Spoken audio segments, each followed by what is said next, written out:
Reka nongere ngusuze kandi ngo ikaze wahisemo kudukurikira by'umwihariko wateye intambwe ugakanda subscribe hano ku Ibendera TV. Nizera yuko rero umeze neza, nizera yuko waramutse neza, waramukanye impagarike n'ubugingo ndetse ukomeje kunogerwa n'ubuzima, ukomeje guhirwa mu byo ukora byose. Nkuko rero mumenyere hano ku Ibendera TV tuba tubazaniye amakuru agezweho, it's an update news, ni inkuru ibigezweho utasanga ahandi. Nje kugutembereza rero mu nkuru zigera kuri 3 ngiye kuba ngarukaho, by'umwihariko ndatinda cyane kuri iyi nkuru y'abajenerali 5 ba FARDC barimo baminuje mu Burayi mu bya gisirikare bamaze gufungwa kurikiranweho guhunga urugamba nyuma yuko M23 bagabyeho urusasu ikabacanaho umuriro ikabarasa, bakavuga bati ibi ntabwo byavamo, bagahitamo guhunga urugamba. Rero muri Repubulika ya Demokarasi ya Kongo abajenerali 5 mu gisirikare n'igipolisi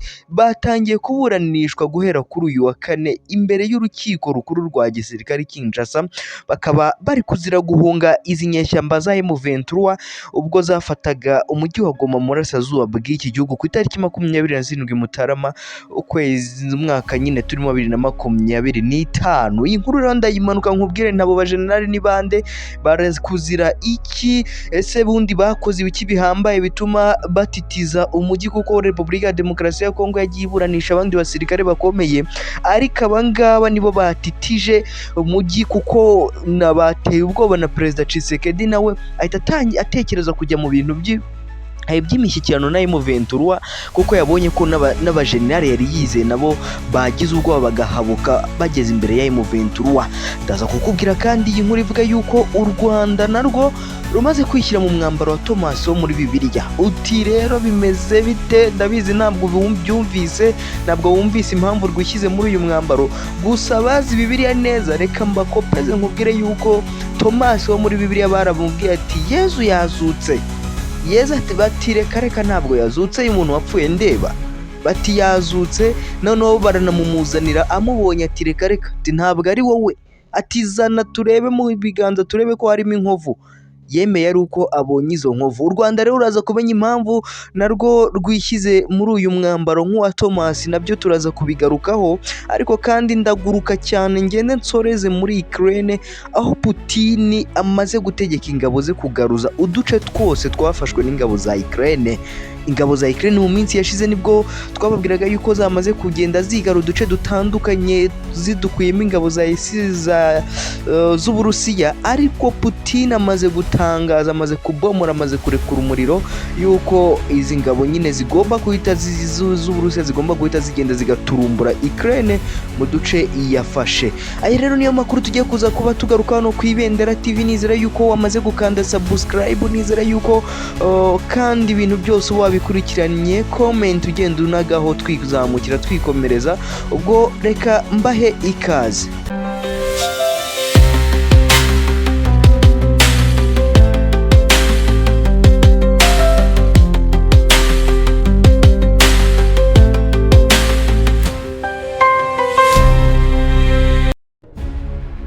Reka nongere ngo ikaze noneho mu makuru ku buryo burambuye ngiye gutangira hano muri Repubulika ya Demokarasi ya Kongo. Mubwire ko abajenerali bagera kuri 5 barimo abaminuje mu makaminuza y'i Burayi ari bamaze gukurikiranwaho guhunga urugamba, icyitwa FARDC, icyitwa kandi ihuriro ry'ingabo za Kongo zihanganyemo n'umutwe wa M23 muri Repubulika ya Demokarasi ya Kongo. Kandi abajenerali 5 bo mu gisirikare n'igipolisi batangiye kuburanishwa kuri uyu wa kane imbere y'urukiko rukuru rwa gisirikare ruri Kinshasa bazira guhunga iby'inyeshyamba za M23 zafataga umujyi wa Goma uri mu burasirazuba bw'igihugu cya Repubulika ya Demokarasi ya Kongo. Guverineri kandi wungirije w'umupolisi mu wa Kivu y'Amajyaruguru, abayobozi 2 b'abapolisi b'ingabo ndetse n'ababiri b'abapolisi, komanda w'umutwe wa gisirikare ndetse n'umujyanama wa gisirikare wari ufite icyicaro i Goma, umurwa mukuru wa Kivu y'Amajyaruguru, nibo bajenerali bakurikiranweho cyane ubugwari ndetse no kutubahiriza kubahirizwa amabwiriza no gutakaza amasasu. Iburanisha kandi ritangira buri mujenerali muri batanu barangajwe imbere n'uwahoze ari guverineri w'agateganyo wa Kivu y'Amajyaruguru, bari bambaye amapeti yabo. Imyirondoro yabo kandi yabanje gusomwa, bose bakaba baragiye mu mashuri makuru ya gisirikare ndetse bamwe bahuguwe mu Burayi nk'uko iyi nkuru dukesha RFI cyangwa se ibiro ntaramakuru by'Abafaransa ivuga. Aba bajenerali kandi barashinjwa ubugwari kuba barahunze Goma mu bwato bwite bagasiga ingabo zabo nta buyobozi zifite, igihe M23 yari irimo irafata umurwa mukuru wa Kivu y'Amajyaruguru, bagasiga ingabo bakazitererana kuko izo ngabo zarahatikiriye, nyamara abayobozi bazo bamaze kuba bigendera. N'ibya bigwari nakubwiraga, ni bwa bwoba bagize, ni bwa bwoba ni wa murindi wa M23 bumvise bagakangarara ndetse bagahunga M23 bamenyesheje. Aba rero ngo ntabwo bubahirije amabwiriza ya Perezida Tshisekedi, we wategetse ingabo kuguma mu mujyi wa Goma bakawurinda n'intwaro kugeza ku gitambo cy'ikirenga, aho yabashukaga yuko ngo bagomba kuhahagarara bapaka bose ngo bashize ku buryo nta nuwo kubara inkuru hasigaye. Nyamara bakamubwira ati nawe Kirombo rwose Kiromba se Matama, nawe ubishaka waza nawe ukaba uhagarahagazeho gato, jya uvuga ko wabaye umusirikare tukabireba, nubwo twamaze kumenya yuko uri umucuruzi wa pizza. Aba rero ngo ntabwo bubahirije amabwiriza ya perezida. Amakosa y'aba bayobozi b'ingabo na polisi ngo yatumye ingabo zitakaza ibikoresho bya gisirikare, batakaza n'amasasu menshi birimo ibifaru bigera kuri 5 bya T55 nk'uko bigaragara mu nyandiko iri muri dosiye ya RFI. Igihano kandi cy'urupfu, urubanza rwafunguwe imbere ya Minisitiri w'Ubutabera Constantin Mutamba, kandi niwe wategetse ko aba basirikare bahita baburanishwa. Mu iburanishwa ry'aba bombi kandi umushinjacyaha mukuru wa gisirikare yibukije uburemere bw'ibyabaye ndetse asobanura ko adashaka kwiburanisha ritaha ryazacishwa mu binyamakuru. Biteganijwe ko rero ko mu iburanishwa ritaha ku itariki ya 20 Werurwe ashobora gusabwa ko ryazabera mu muhezo ubwo hazaba hasuzumwa nyine ibimenyetso ndetse n'impamvu abangaba bazi kugenda batanga. Reka nyanyagire ngaruka hano mu Rwanda, ariko n'ubundi bifite aho bihurira na Kongo. Nakubwiye nti muri iyi minsi ndi muri Kongo. U Rwanda narwo rumaze kwishyira mu mwambaro wa Thomas wo muri Bibiliya. Leta y'u Rwanda yagaragaje yuko izemera ko Repubulika ya Demokarasi ya Kongo izajya mu mishyano n'umutwe wa M23 ari uko ibibonye. Ibi bijyanye no kuba ari kenshi Perezida Felix Antoine Tshisekedi Chilombo yagiye atanga amasezerano ariko akanga kuyashyira mu bikorwa, nk'uko Perezida wa Repubulika y'u Rwanda Paul Kagame aherutse kubivuga yuko ngo Tshisekedi ngo ni umuntu mushobora kumvikana ikintu ako kanya mukivugana, mwasohoka akakubwira ko ibyo bintu atanabizi, niba yibagirwa vuba, niba afite ubwonko nk'ubw'ifi, niba bigenda bite, aba yabyibagiwe cyangwa n'ibihemu ahubwo aba yirengagiza. Wa kabiri rero tariki 11 Gashyantare nibwo Perezidansi Yangura yatangaje ko Repubulika ya Demokarasi ya Kongo ngo yemeye kujya mu mishyano n'umutwe wa M23 bamaze imyaka ibarirwa muri 3 bari mu ntambara. Iyi Perezidansi kandi ku wa gatatu yatangaje ko ibiganiro by'impande zombi bigomba kubera i Rwanda, bikaba kuwa kabiri tariki ya 18 Werurwe 2025. Icyakora kandi M23 ngo ku ruhande rwayo yo yagaragaje gushidikanya ku kuba biriya biganiro bizaba, kuko ngo usibye itangazo Perezidansi Yangura yanyujije ku rubuga rwayo rwa Facebook, ngo nta bundi butumwa buyimenyesha ko ibiganiro bizaba yigeze ihabwa, cyangwa se ngo ibone statement yaba yaratanzwe na Repubulika ya Demokarasi ya Kongo.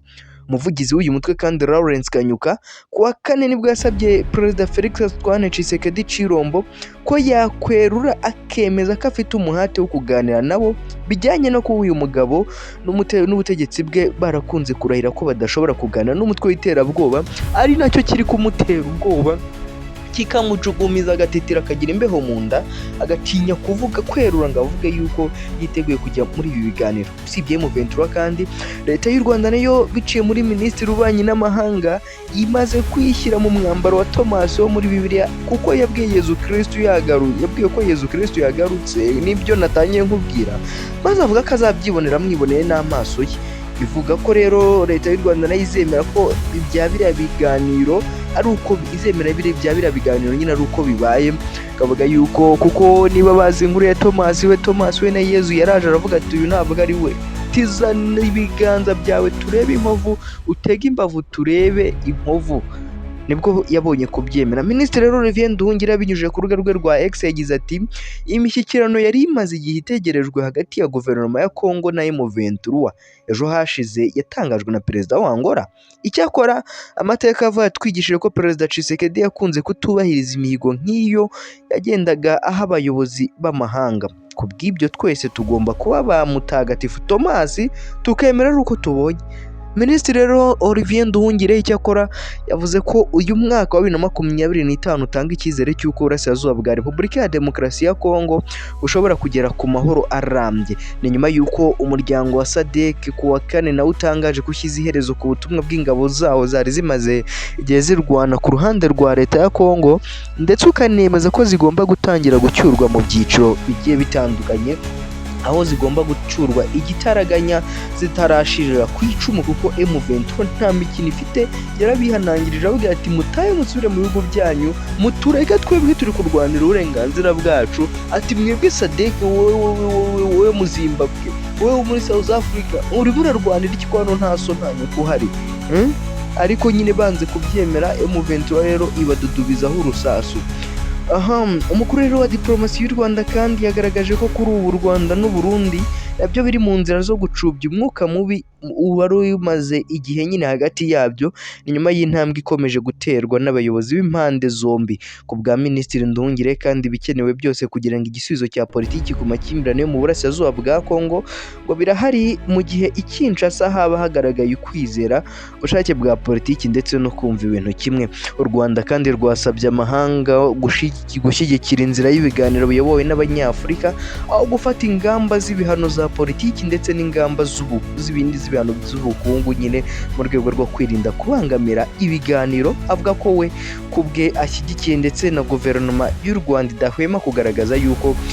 Reka nsoreze hano muri Ukraine rero n'Uburusiya, nkubwira ko Perezida Putin amaze gutegeka ingabo ze kugaruza uduce twose twafashwe n'ingabo za Ukraine. Perezida w'Uburusiya Vladimir Putin yasabye ingabo ze kwisubiza ibice bya Kursk, ibice byigaruriwe n'ingabo za Ukraine muri Kanama 2024. Perezida Putin yasuye ingabo ze ziri muri Kursk ku wa 12 Werurwe 2025. Icyo gihe yari yambaye impuzankano y'igisirikare cyangwa se uniform ya gisirikare. Putin kandi yavuze ko abasirikare ba Ukraine bafatiwe muri Kursk bagomba gufatwa nk'abakora ibikorwa by'iterabwoba ngo kuko nta mategeko mpuzamahanga barengera.